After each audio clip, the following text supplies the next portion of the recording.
10ல் இருக்கு கேது. ம். 10ல் இருக்க கேது வந்து அதாவது தொழில் ரீதியா அவர் தாங்க பணம் கொடுக்குறவரு. ஆ, 2ஆம் இடத்துல அவர் வந்து மூல நட்சத்திரம் இருக்கு. இருக்காரு. 6ல் அஸ்வினி, 10ல் 10ல். மகம்.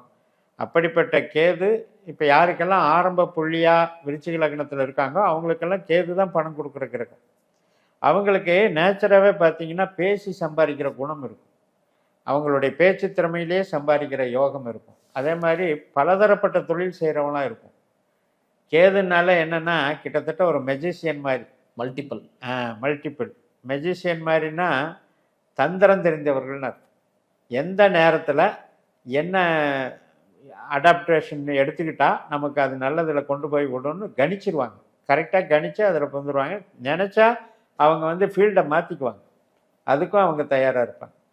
அதனால் இப்போ வந்து ஏற்கனவே இருக்கிற தொழிலில் அவங்க டெவலப் ஆகிறதுக்கு நல்ல நேரம். ஒருவேளை அவங்களுக்கு யாருக்கெல்லாம் புதுசாக வேலை தேடிட்டு இருக்காங்களோ அவங்களுக்கு நிச்சயமாக வேலை கிடைக்கும்.